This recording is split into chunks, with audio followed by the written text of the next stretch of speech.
Oke, baik, sahabat semua.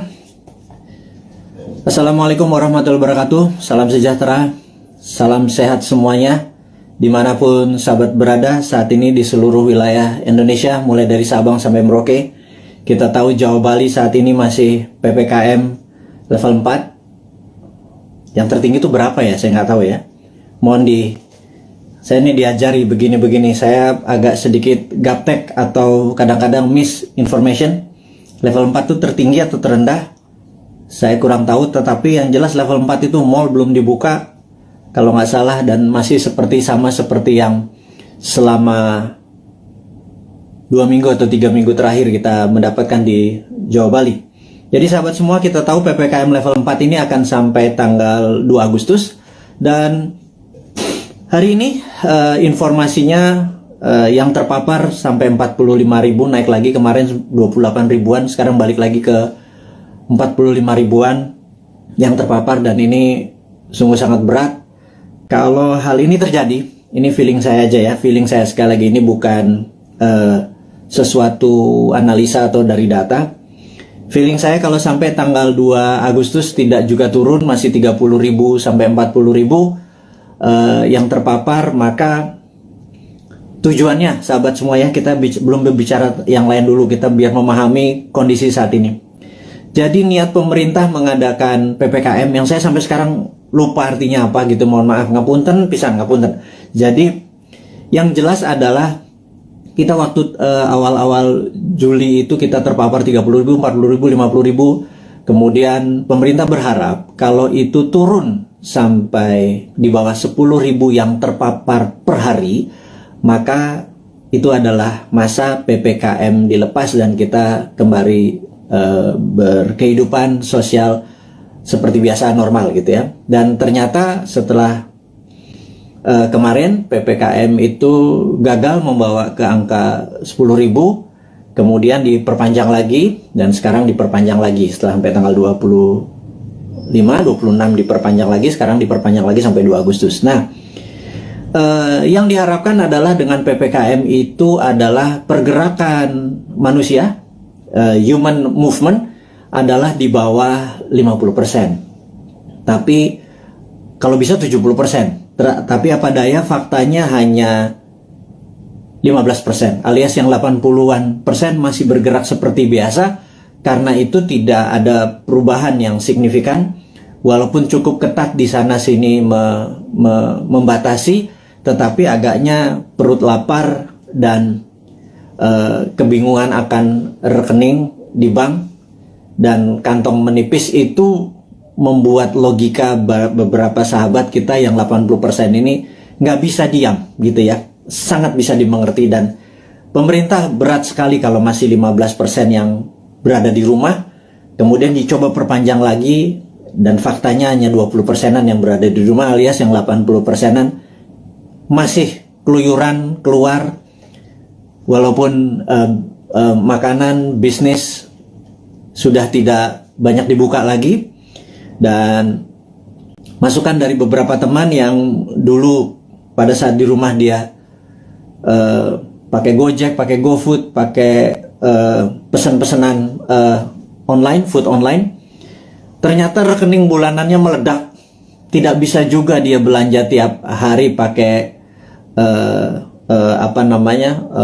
food online, dan ini membuat mereka mengurangi belanja online. Dan yang terjadi adalah banyak pengusaha yang pivot dari manual pindah ke digital, juga tidak dapat penjualan yang baik. Akhirnya banyak orang sekarang masak makanan di rumah.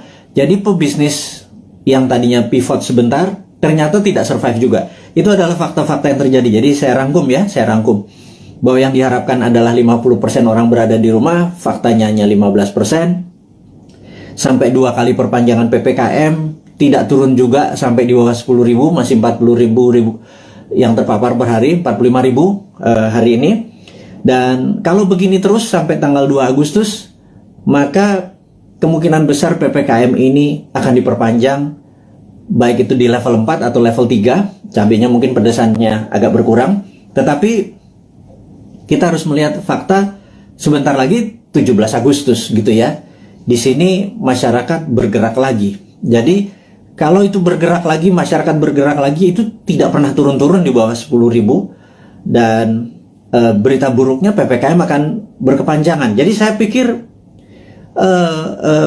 masalah pemaparan COVID dengan PPKM ini terbukti tidak efektif gitu ya. Nah, mungkin kalau di setiap rumah dikasih duit 5 juta per 2 minggu, yang di daerah terpapar PPKM per kepala keluarga, mungkin mereka semua akan memilih diam, karena kalau mereka keluar mereka didenda 5 juta gitu ya.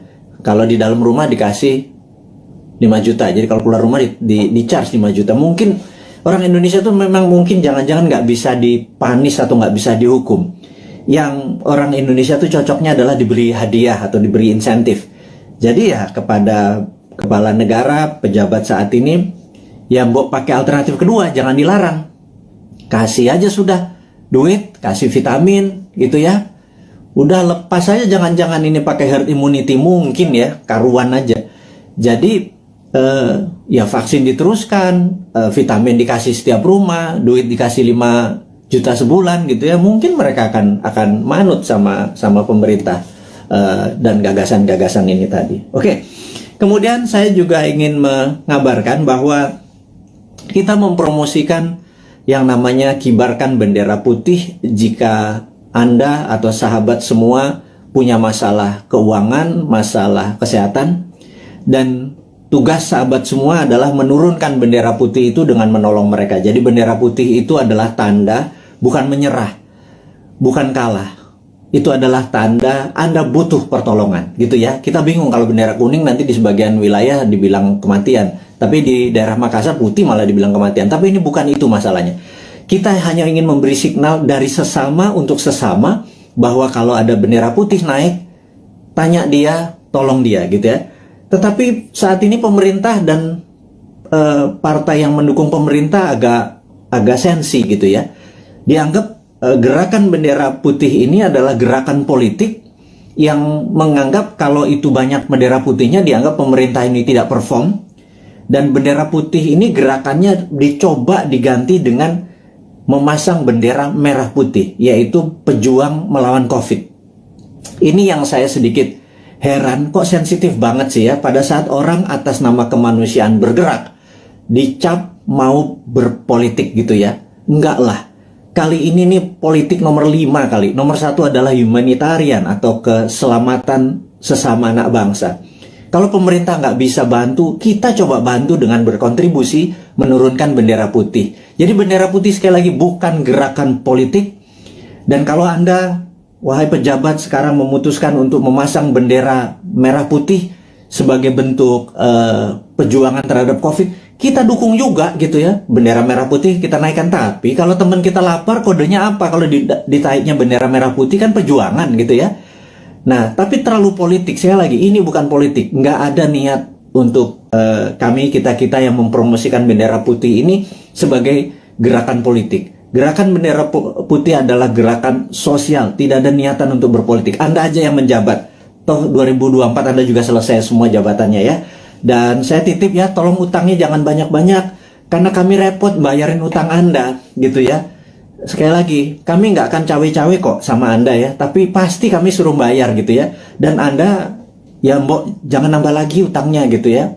Berat loh, hampir 6.500 triliun utangnya saat ini. Dan pilihannya Ibu itu juga masih ngutang lagi, nambah 500 triliun lagi. Itu kalau hampir berapa ya, kalau nanti di akhir masa jabatan hampir 10.000 triliun. Itu kalau bunganya 5% setahun itu 500 miliar, hanya 500 triliun hanya untuk bayar bunganya. Kasihan Pak, kita nih Pak, New Mind ini Pak, nyaurin utang gitu ya. Anda dapat nama sama pestanya, kita yang nyuci piring Pak. Ya kasihan dikit lah, kasihan dikit buat anak-anak New Mind yang nanti berkuasa ini ya Pak ya. Jadi wahai pejabat, sekarang Anda boleh lakukan apapun, tolong jangan nambah utang gitu ya. Pusing kita nanti bayarnya, anak cucu kita bayarnya. Dan tapi tenang, kalau New Mind berkuasa, Anda nggak diganggu kok, nggak ada masalah legal, nggak masalah buzzer menyerang Anda, enggak lah, Anda aja yang pakai buzzer itu untuk membunuh karakter orang-orang yang tidak setuju. Silahkan Anda aja, kita tidak akan balas. Itu bedanya, kita akan mikul dhuwur mendem jero, kita mendem rasa kita kita akan kelarkan ini. Tidak ada dendam di antara kita. Bahkan Anda ngutang, monggo, tapi jangan banyak-banyak, karena kita akan nyaur. Tenang ya, saya nggak yakin Anda bisa nyaur atau membayar utang tersebut, tapi New Mind bisa. Jadi sekali lagi, pesan kepada pejabat, Anda masih punya 3 tahun. Bendera putih bukan gerakan politik, bendera merah putih Anda adalah gerakan politik. Anda mau berjuang melawan COVID, kita juga berjuang melawan COVID, kita mau membantu sama, itu adalah gerakan kita. Anda nggak dukung, nggak apa-apa. Anda mau menjalankan 3 tahun lagi, monggo, silakan, kami nggak cawe-cawe. Tapi pesan satu aja, jangan nambah ngutang ya, gitu, karena repot kalau ngutang diperpanjang. Karena pasti kami yang nyaur, kami yang ini. Anda sekarang silahkan terus kedua, Anda boleh menggunakan buzzer, silahkan membunuh siapapun yang Anda mau oposisi, Anda mau eksekusi dengan buzzer Anda, silahkan. Tapi nanti jangan harap, kami nggak akan gabung dengan oposisi, kami juga nggak akan gabung dengan itu. Kami anggap semuanya old mind ya, mau oposisi mau incumbent, kami anggap semuanya old mind ya. Sekali lagi kami ulangi, New Mind itu menganggap oposisi saat ini dan incumbent itu adalah old mind. Kenapa kami bilang oposisi itu adalah old mind? Karena sampai sekarang oposisi itu tidak juga memberikan solusi kepada pemerintah. Dan kedua, pemerintah saat ini bengep-bengep berjuang gelundang-gelundung sendirian, keberatan, ditolong, disaranin, gak denger, ya wis, kita cuma bisa ngasih saran, kita nggak pernah ngeritik loh, ngeritik kasih saran, atau ngasih saran sekalian, Anda nggak pakai silahkan, nanti kita pakai gitu ya. Jadi sekali lagi, New Mind itu bukan oposisi, New Mind itu bukan incumbent, New Mind adalah NKRI garis lucu, dah gitu ya. Jadi pesan kami sekali lagi kepada pejabat, jangan pernah ngutang gedean karena kasihan New Mind. Tapi kalau Anda bisanya ngutang ya monggo, yang penting hidup ini NKRI masih tetap nyambung. Tapi kita akan semangat terus melunasi utang Anda. Satu, yang kedua adalah kita tidak akan cawe-cawe. Kita nanti tidak akan punya buzzer, gitu ya. Kita akan menggunakan semuanya baik, semuanya terbuka, semuanya pakai tepos seliro. Kalaupun saya nggak ngerti ya, saya mungkin nanti atau teman-teman akan sowan kepada senior-senior itu, gitu ya. Gimana ngurusnya waktu itu? Tapi yang New Mind tetap kita akan humble, rendah hati, dan tidak punya dendam, ya. Itu kita berita yang di awal dialog malam ini, di malam Selasa di tanggal 27 Juli, di mana saat ini Santara alhamdulillah baru berusia 3 tahun, dan kami menyatakan masih perjuangan masih panjang untuk menolong UKM akar rumput. Kami baru saja menyalurkan total 3 tahun itu tidak sampai 200 miliar. Kami membutuhkan UKM yang masih membutuhkan dana, karena sekali lagi kami melihat bahwa UKM lah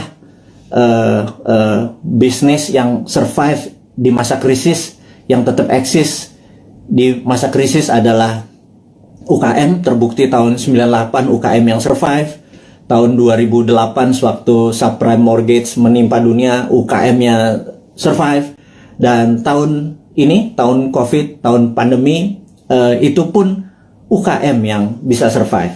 Dan kita tahu UKM saat ini dianaktirikan oleh old mind, karena kita tidak bisa minjam kredit dibatasi, hanya daerah-daerah tertentu, harus punya jaminan dan lain sebagainya. Kalau sahabat punya masalah keuangan dan perlu pendanaan, Anda mau scale up, Anda mau meningkatkan penjualan, mau menambah cabang, apapun itu, yuk UKM datang. Kami, Anda mendaftar hari ini 10.000 UKM pun Santara bisa menelan dan membantu itu semua. Kami akan gulung komeng kerja keras seperti pemerintah saat ini membantu rakyatnya. Kita membantu sisi UKM-nya saja. Kami siap, dan kami tadi rapat semua di keluarga besar Santara untuk mulai hari ini tanggal 27 Juli 2021, 3 tahun usia Santara. Kami siap tidak tidur siang malam, membagi jam kerja untuk membantu teman-teman agar UKM-nya bisa sukses, eksis di tengah krisis dengan pendanaan. Yang kedua adalah, kita tahu teman-teman investor, teman-teman yang mempunyai portfolio keuangan, kami sangat menyarankan Anda saat ini mungkin punya tabungan, deposito, punya mencari tempat investasi. Anda tidak perlu investasi besar yang beresiko, seperti misalnya di dunia properti Anda harus beli tanah dulu, seperti di usaha-usaha yang lainnya. Sementara uang atau modal Anda terbatas, katakanlah kecil, di bawah 10 juta, di bawah 20 juta gitu ya, dimana investasi yang lain besar-besar. Urun dana adalah kita bersama-sama bergandengan tangan membantu UKM. Jadi underlying uang kita adalah UKM, dunia nyata, dunia real. Jadi kalau Anda punya 10 juta, 2 juta, 1 juta, berapapun itu, kalau di deposito nggak ada artinya, ditaruh di ATM atau habis gitu ya, ditaruh di bini apalagi gitu. Nah, cobalah portfolio Anda, keuangan Anda mulai dibagi-bagi. Jadi misalnya letakkan sedikit di UKM Santara. Anda bisa pilih, sebentar lagi listing-listing di Santara itu akan bertaburan. Pilih, Anda pilih sendiri. Di dalam investasi, Santara hanya penghulu.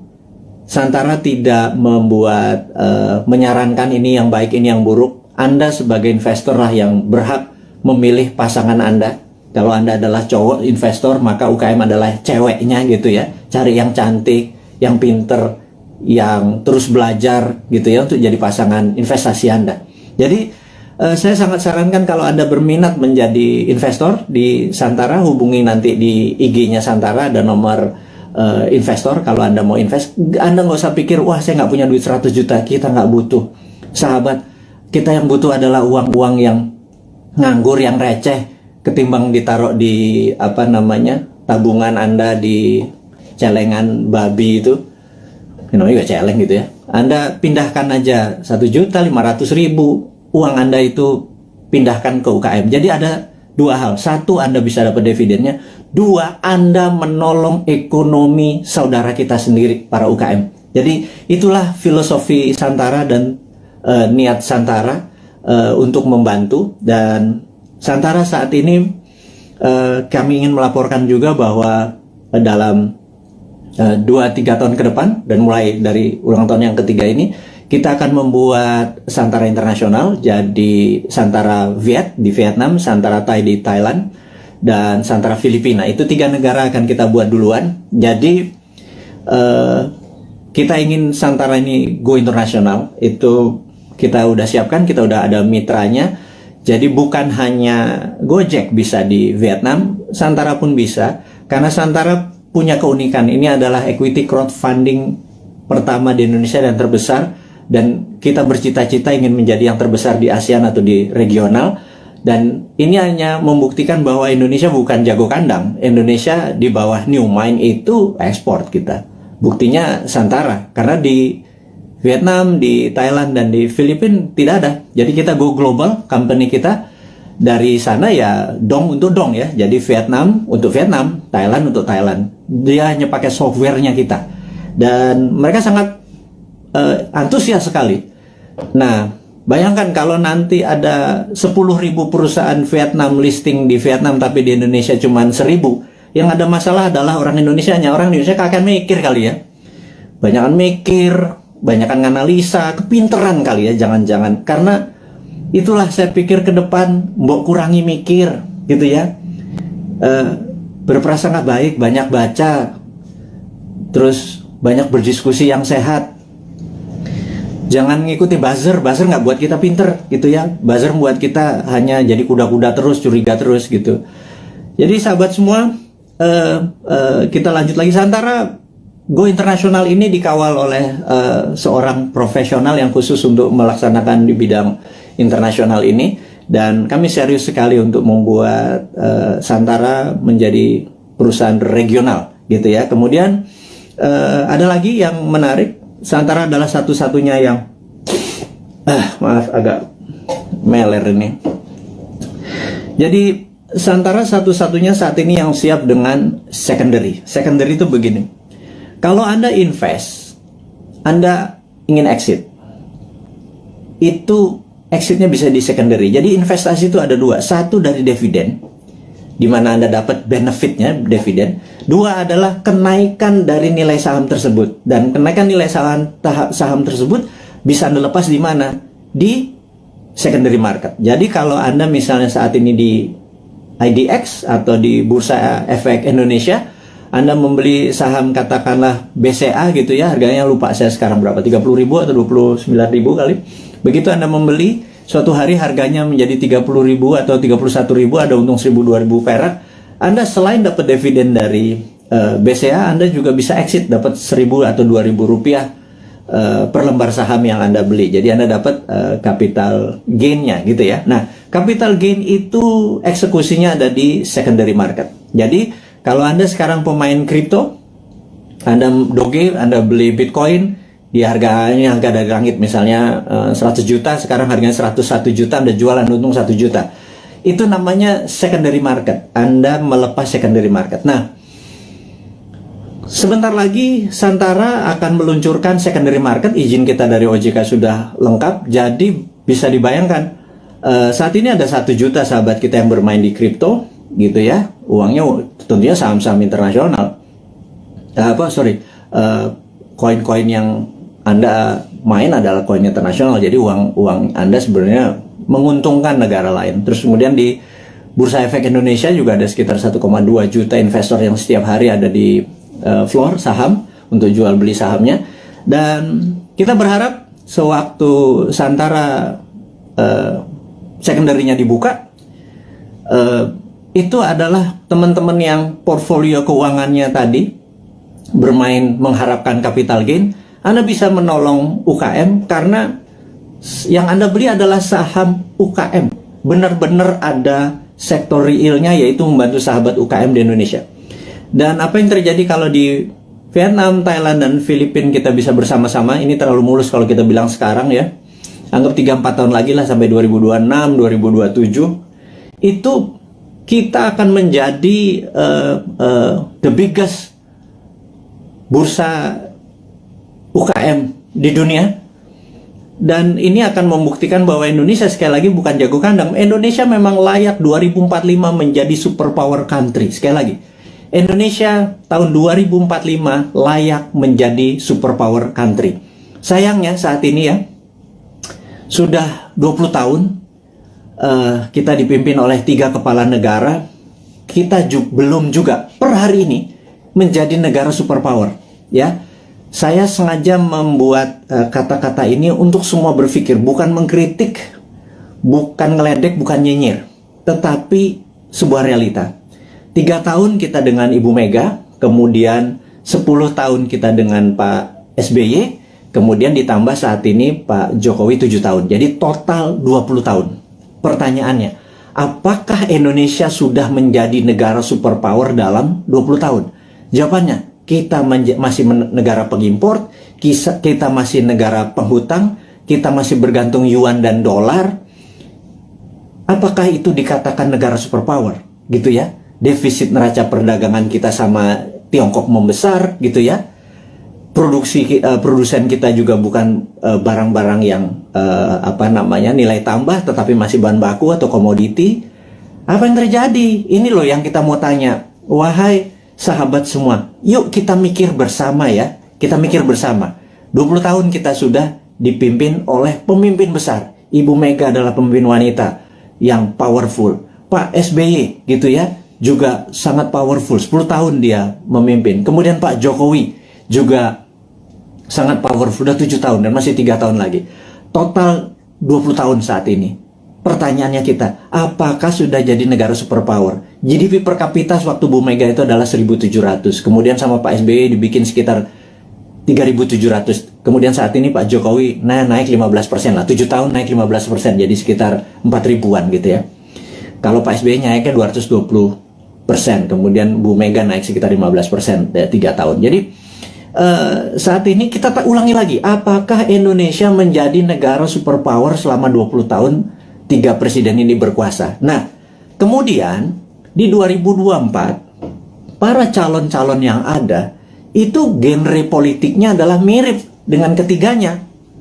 Misalnya kita sebut aja Pak Prabowo, ya dia adalah ke Ibu Mega gitu ya. Kemudian ada AHY mungkin ya, itu dia ke arah apa namanya, Pak SBY. Kemudian ya ada nama-nama seperti Pak Ganjar, Erick Thohir dan lain sebagainya, seperti istana sekarang atau Pak Jokowi genrenya. Apakah dengan mereka menjadi presiden 2024 sekarang yang ada di etalase politik sekarang ini, apakah selama 20 tahun ke depan akan membuat Indonesia menjadi negara superpower? Tanya deh, gitu ya. Anda kan ngefans tuh ya sama Pak Ridwan Kamil, ngefans sama Pak Ganjar. Nggak salah ngefans sama mereka. Saya juga ngefans loh, teman saya semua gitu ya. Tanya, 5 tahun dengan mereka, 10 tahun dengan mereka itu akankah membuat Indonesia menjadi negara superpower gitu ya? Nah, pertanyaan berikutnya.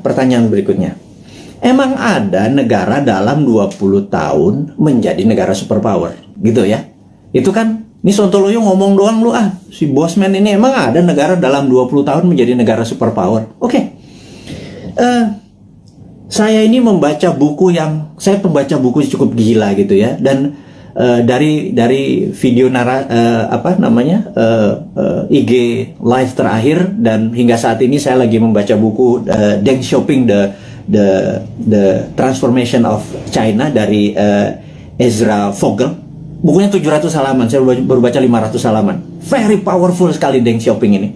Dan ini yang saya mau ceritakan, apakah dalam 20 tahun emang ada negara menjadi superpower? Oke, jawabannya adalah begini. Sahabat semua, di tahun 1918 Perang Dunia Pertama berakhir. Dan disitulah Jerman kalah perang.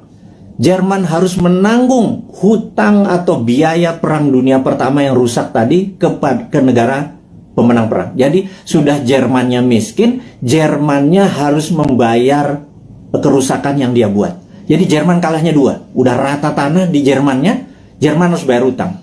1918. Kemudian 1933 Jerman menyerang Polandia. 36, 39 masuklah Perang Dunia Kedua gitu ya, sampai tahun 45. Udah, kita sederhanakan aja. Dari 1918 sampai 1938 itu 20 tahun. Jerman menjadi negara superpower. Betul nggak? Dia bisa mengalahkan Eropa kok dalam 20 tahun dari negara miskin, dari nol. Pertanyaannya, apakah waktu Jerman selama 20 tahun itu untuk menjadi negara superpower, Jerman ngutang IMF? Jerman minjem yuan? Jerman pakai teknologinya Tiongkok? Mikir nggak tuh? Ada nggak sih yang mikir? Apakah Jerman dagang? Jual 10 modal 5. Untung 5 ditabung untuk membangun Jerman yang modern, membuat alat perang yang kencangnya bukan main, membuat kekuatan militer dan bangunan terbesar di Jerman hanya dalam 20 tahun. Saya ulangi lagi, pakai IMF, pakai ngutang, pakai yuan, enggak kan? Oke, mulai nemen ini Bosman ini kalimatnya, nyindir tapi ya biar logik lah. Pengagum-pengagum pejabat sekarang tuh biar mikir gitu lah. Bukan saya ngenyek gitu ya. Saya cuma ngingetin. Karena nggak ada yang tahu tuh, nggak ada yang ngomong juga gitu ya. Apa karena terlalu sibuk saat ini banyak cuan yang mereka harus bagi-bagi sehingga lupa belajar gitu ya. Ya wis, Bosman aja yang baca, Bosman yang belajar, saya kasih ke teman-teman semua gitu ya.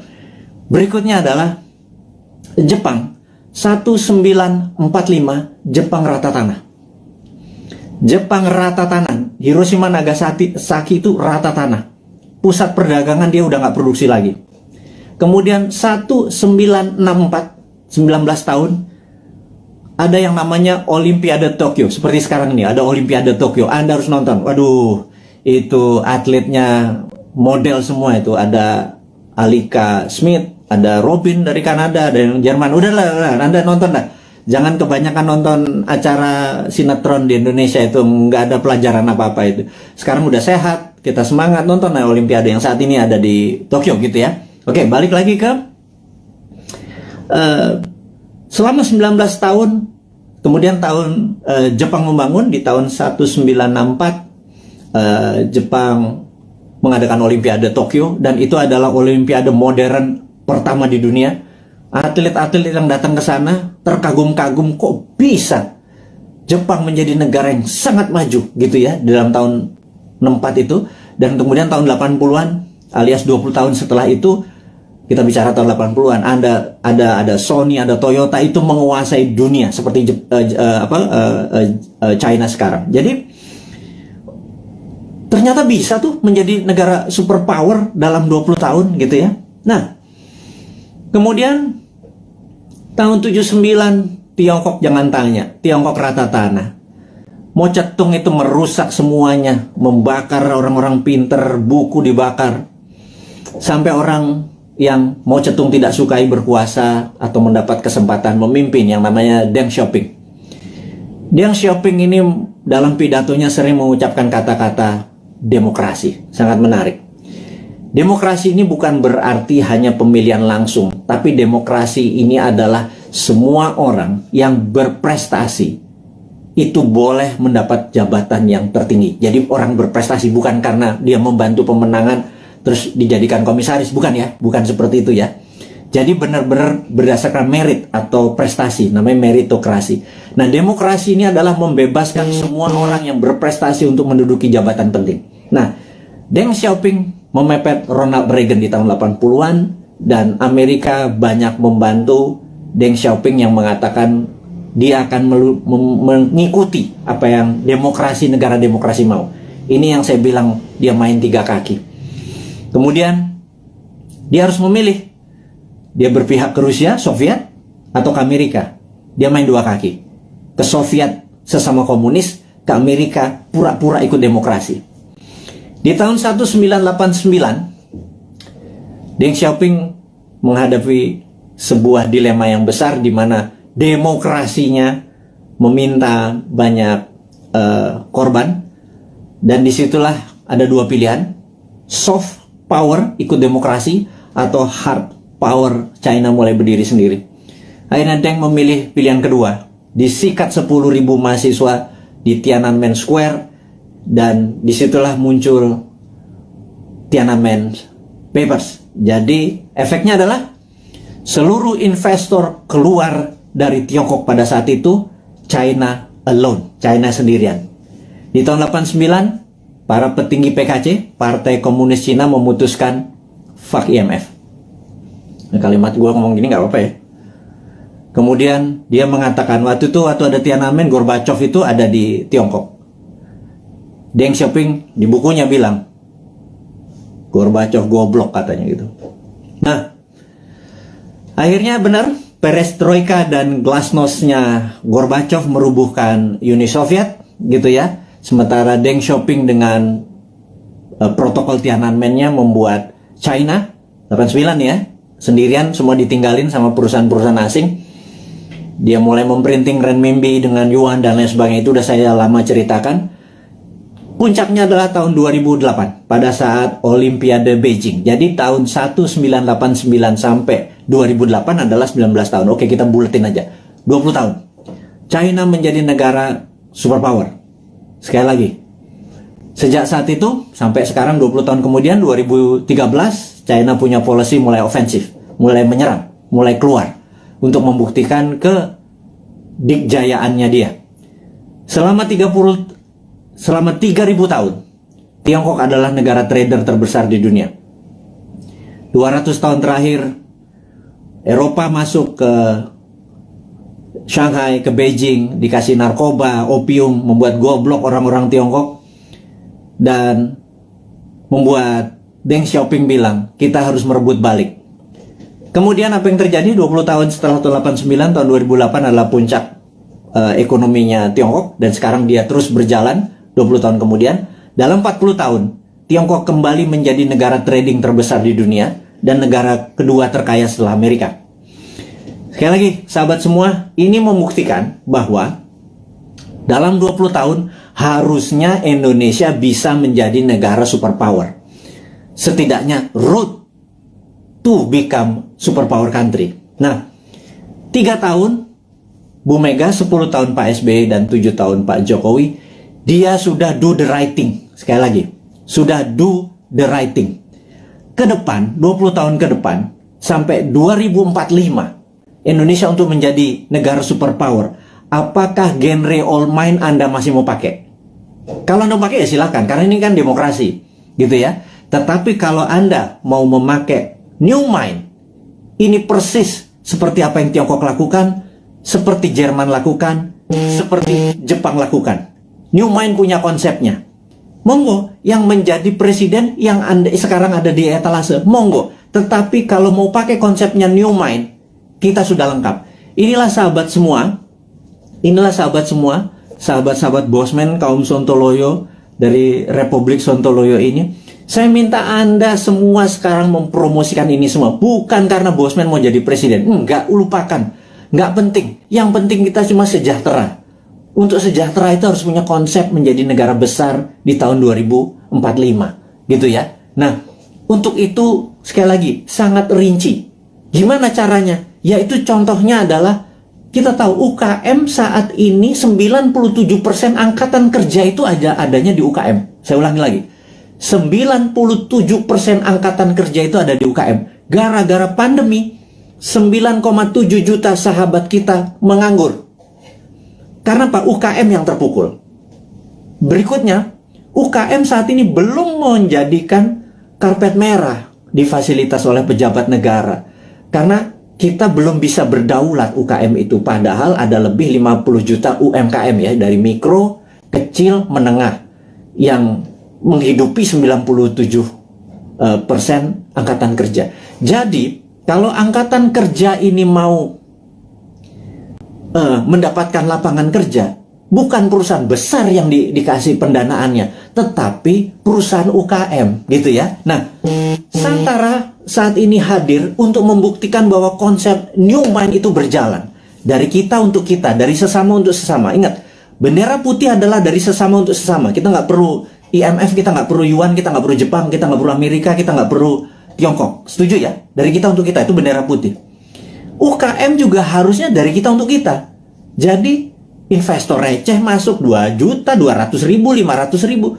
Tolong angkat itu UKM. Ada jutaan UKM yang mau kita angkat. Ada jutaan sahabat kita juga punya duit nganggur gitu ya. Gabungkan semua. Santara hanya platform. Santara bukan membuat UKM besar. Yang buat UKM besar ya para UKM-nya. Yang buat kaya adalah investor itu pilih UKM yang benar. UKM itu marginnya itu jauh lebih besar dari perusahaan-perusahaan besar. UKM itu untungnya bisa 30%, 40% gitu ya. Dan inilah yang saya harapkan teman-teman portfolio keuangan Anda. Sekali lagi, bagilah kalau Anda punya 10 juta, 9 juta Anda taruh dimanapun boleh. 10%-nya taruh deh di UKM. Anda membantu UKM, 10% membantu UKM. Kalau saat ini uang beredar adalah 6.000 triliun, 10%-nya masuk ke UKM atau 60 triliun. 60 triliun itu untuk menghidupi UKM itu adalah dari kita untuk kita. Itu kita negaranya berdikari, nggak kita jadi ekspor, kita nggak ngutang gitu loh.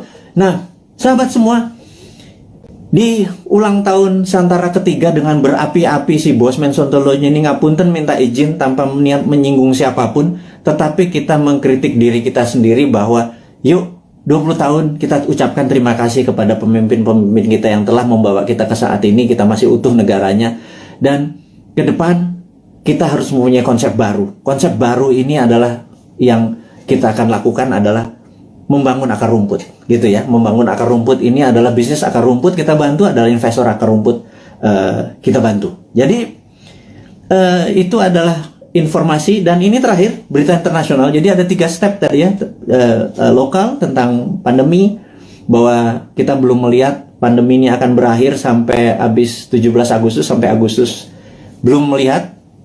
Kalau ditambah tadi masih itu, jadi kita harus melakukan strategi-strategi. Tetapi, nah ini kita harus bicara tidak selalu sisi negatifnya. Selalu setiap itu ada key, setiap jatuh itu ada naik gitu. Setiap jatuh pasti ada peluang. Nah, sahabat semua, kita mau mengingatkan bahwa kapan moment of greatness dari Indonesia itu. Moment of greatness adalah mulai Oktober 2022. Bukannya jauh ya, itu angka dekat sekali.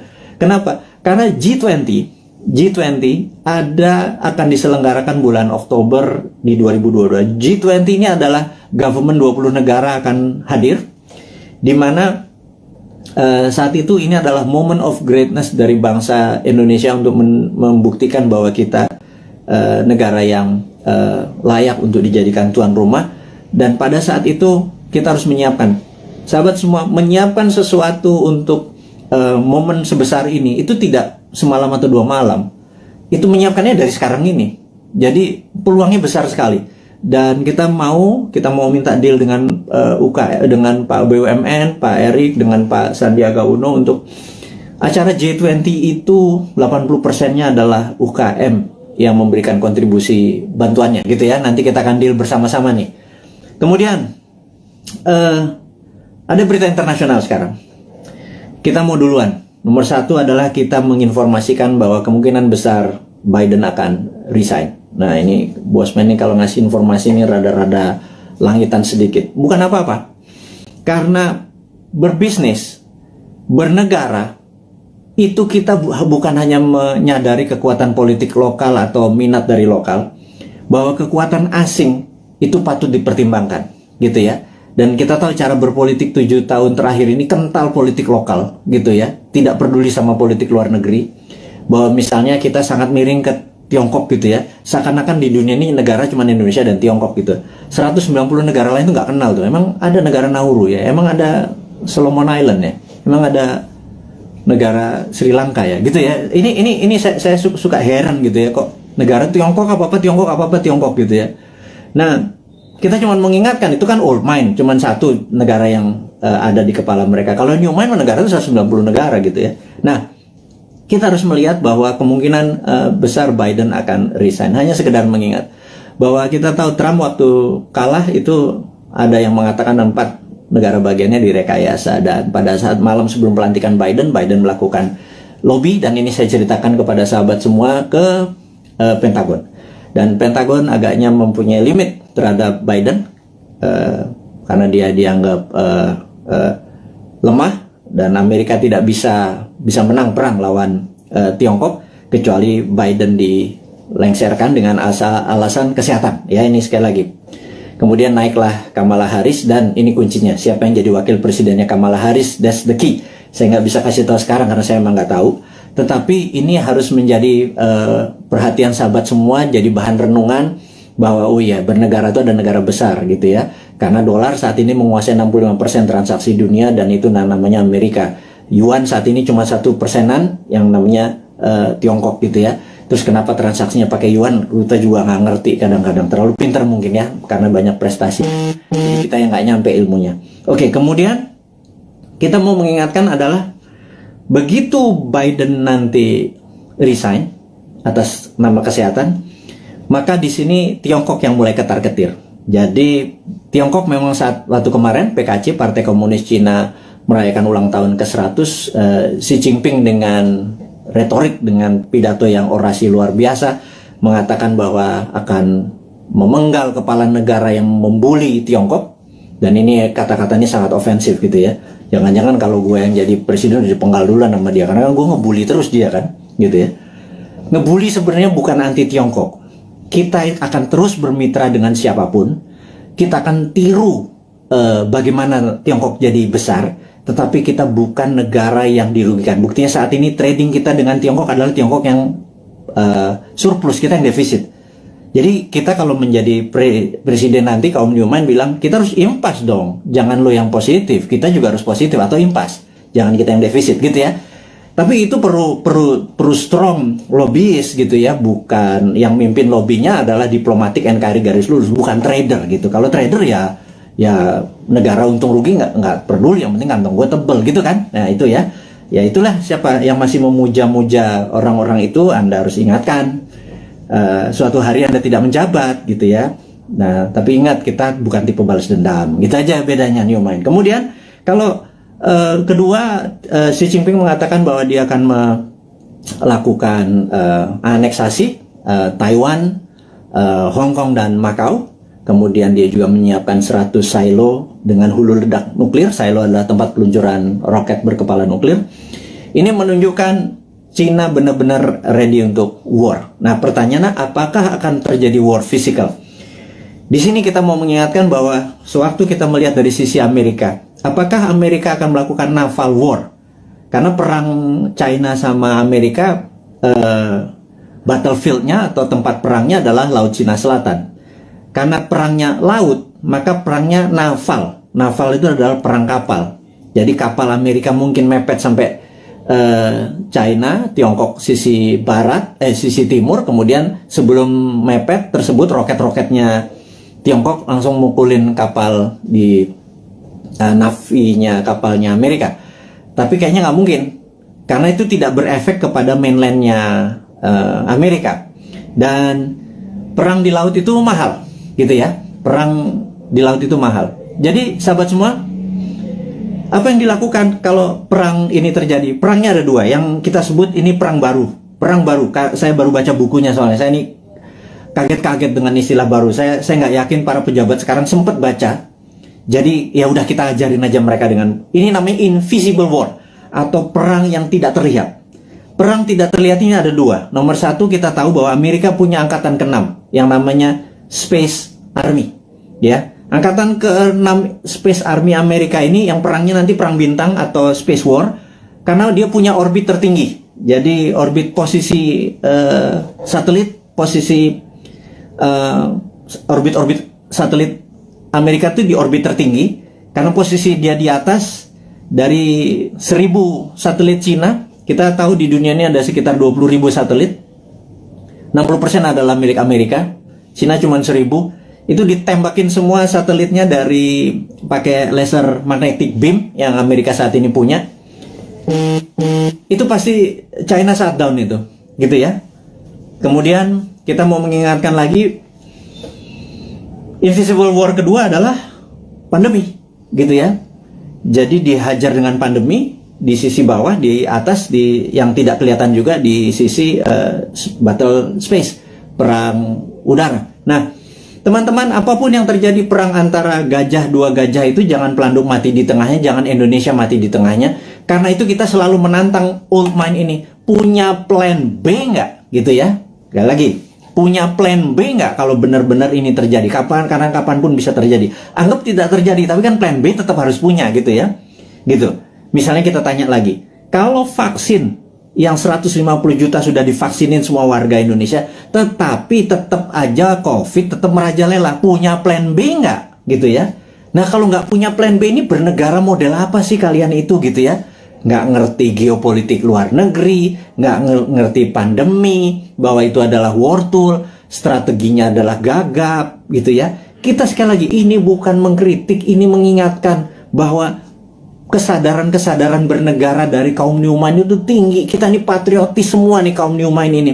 Kita nggak pernah menyalahkan tanpa solusi, gitu. Kita ngeritik barusan aja, nyinyir sedikit, tetap ngasih solusi, gitu ya. Nomor satu, solusinya apa? Itu kita kasih berita internasional bahwa Biden mungkin resign, China sama Amerika mungkin eskalasi perangnya akan tinggi. Kemungkinan perangnya adalah invisible war, yang satu pakai space orbit tertinggi dan kemudian pakai COVID atau pandemi, gitu ya. Kemudian perang ini dengan COVID ini akan panjang, gitu. Pertanyaan berikutnya adalah, setelah pandemi ini masih ada perang nggak? Karena saat ini masuk perang dunia ketiga sesungguhnya. Perang dunia ketiga itu ada common enemy, ada musuh bersama. Kalau dulu Jerman di perang dunia pertama, cuma ada Jerman dan Jepang di perang dunia kedua. Common enemy kita atau musuh bersama kita saat ini adalah pandemi. Seluruh dunia kena pandemi. Jadi kita ini harusnya udah masuk kategori war dan invisible war tentunya. Musuh kita tak terlihat. Ini kita harus gandengan tangan sesama apa namanya human atau homo sapien ini, sesama makhluk yang namanya manusia ini, gitu ya. Jangan lagi bilang membeda-bedakan agama, ras, suku, dan lain sebagainya negara. Jadi untuk perang lawan pandemi ini kita benar-benar satu saudara semuanya. Nah, yang harus diingatkan lagi adalah setelah pandemi ini kemungkinan besar, dan kita udah ngomong tahun lalu, kemungkinan besar ada yang namanya climate war atau perang cuaca. HAARP atau HARP saat ini sudah mulai saling tembak. Dan dulu selama 10 tahun biasanya di Alaska antara Rusia sama Amerika. Nah, HARP ini, Amerika pernah nembakin HARP ini membuat kelangkaan gandum, sehingga gandum di Timur Tengah kurang karena tidak bisa disuplai oleh Rusia. Rusia dikerjain, waktu itu kering kepanjangan. Kelaparannya di Timur Tengah membuat peristiwa Mesir terjadi, gitu ya. Ini semua ada relasinya dan sudah berhasil merubah. Jadi climate war ini akan membuat kelangkaan pangan. Nah, itu dunia ya, bukan Indonesia saja. Indonesia ini punya kelebihan, yaitu punya 2 musim. Musim hujan, lupa gua. Musim durian juga masuk harusnya ya. Musim kawin segala macam, lupa gua. Jadi bukan musim hujan dengan musim kemarau saja. Indonesia ini 90% wilayah yang mengandung air, H2O maksudnya. Kemudian alamnya ada vulkanik, tektonik, dengan setiap saat alam memberikan pupuknya. Kemudian kita juga memiliki laut yang menghasilkan ikan. Kita ini komplit sehingga Indonesia bisa menjadi, seharusnya kalau di bawah New Mind nanti, Indonesia menjadi the biggest food country. Kita akan banyak membangun food estate. Itu adalah solusi. Dimana pada saat selesai pandemic war, perang ini, kita akan menghadapi perang cuaca atau climate war, dan kita harusnya menjadi rule the world dengan cara itu.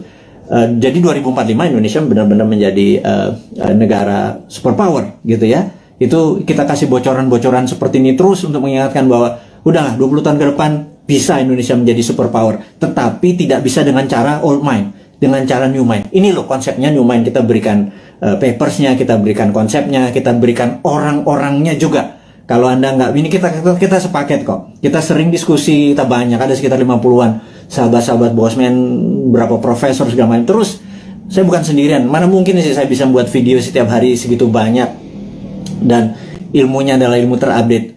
Itu kalau nggak dengan profesor-profesor yang berada di sekeliling saya yang benar-benar mencintai tanah air ini dan benar-benar memahami geopolitik dan geostrategi.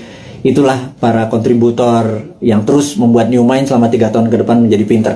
Yang saya harap sih sebenarnya saat ini kan masih 3 tahun. Yang old mind minggir, sekitar 30 menteri minggir, menteri-menteri New Mind masuk gitu ya. Tapi ya benar-benar harus versinya New Mind. Nomor 1 misalnya BI kita bubarin di bawah, masuk di bawah Menteri Keuangan, jadi Dirjen Moneter gitu ya. Waduh, kalau kayak gitu mah, waduh, kita printing money, kita kasih ke UKM produksi tentunya, bukan UKM non produksi, UKM produksi dulu supaya nggak terjadi inflasi. Inflasi adalah kalau uang beredar tidak sama dengan produksi, jadi uang beredar harus sama dengan produksi. Berapapun uang dicetak selama produksinya sama, tidak ada inflasi. Kecuali ilmu lama ya, ilmu supaya kita ngutang terus dengan IMF itu nggak boleh printing money, yaitu ilmunya old mind. Monggo silahkan, masih 3 tahun lagi. Atau mau sekarang mau dibantu sama kita boleh, minggirlah 30 orang itu, atau minggir semua kabinetnya, masuklah generasi New Mind ini. Nah kalau enggak ya udah kita nunggu 3 tahun lagi. Tapi sekarang selama 3 tahun kita minteri 200 juta saudara kita debat ilmunya New Mind dengan old mind, kita debat, kita buka. Dan sahabat semua,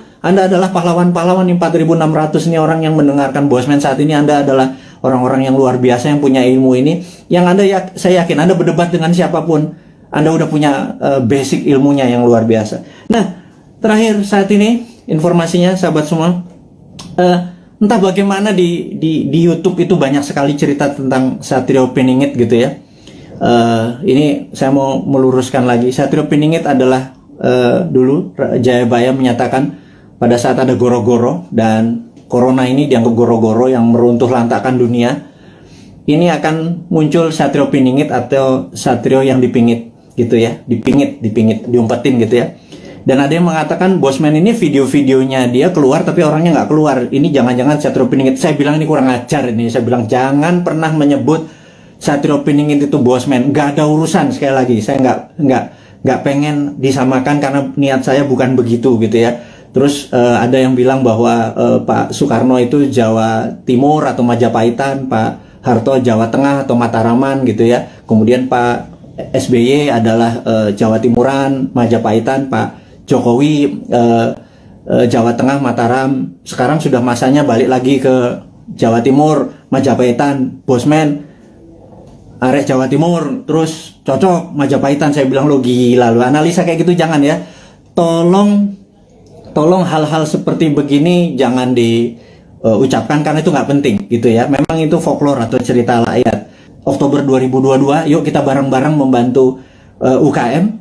Kemudian kita tahu bahwa pandemi ini masih lama karena memang didesain atau pandemik atau pandemi yang diplan, yang direncanakan, ada yang ditarget.